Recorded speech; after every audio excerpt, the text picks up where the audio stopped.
just a few days ago, October 6th, there is a trial against this gentleman, and his name is called Wang Shujun. And the reason why I want you to understand this is because he is not atypical. There's a lot more people like him, okay, out there, and they pose dangers not only to Chinese but to Americans. So this person, what did he do?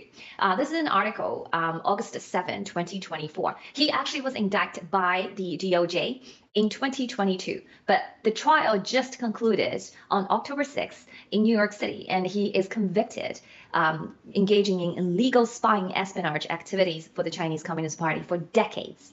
Okay, and his sentencing is going to be on January 9th, 2025. So a pro-democracy academic who spies on Tibetan, etc. for China set for January 9th sentencing, not only Tibetan people, he spies on all Chinese. So Wang Shujun wanted to be seen as a democracy activist with a passion to see his country become a free and open society and a critic of the Chinese government so that he could build rapport with people who actually oppose it, then betray their trust by telling Beijing what they said and planned and persecutors have said. So Wang Shujun came to New York in 1994 to teach. After doing so at a Chinese university and later became a naturalized U.S. citizen, he helped fund Hu Yaobang and Zhao Ziyang Memorial Foundation, named for two CCP leaders who were sympathetic to calls for reform in 1980s. Okay, so he's a spy. But worse, he's under a cloak of pro-democracy activists for Chinese people. His public persona is, I'm against Chinese people. I'm against Chinese government, for their lack of transparency, for their, persecutions of ordinary people.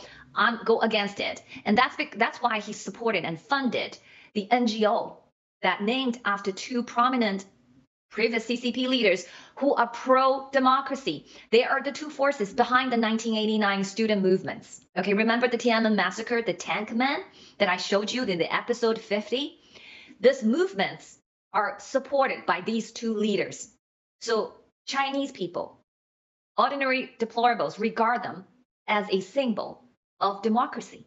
So he came to the United States in 1990s, and he helped funded a pro-democracy non-GOs and attracted a lot of donations from Chinese people who wanted to take down the Chinese government party, okay, and to bring freedom and democracy to China.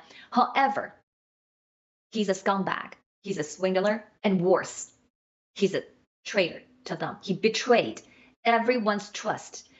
He used this cloak and secretly collecting identity information, collecting the family information, and he's selling it to the CCP. And because of that, there's hundreds of real Chinese people who oppose the CCP has been arrested and deported back to China.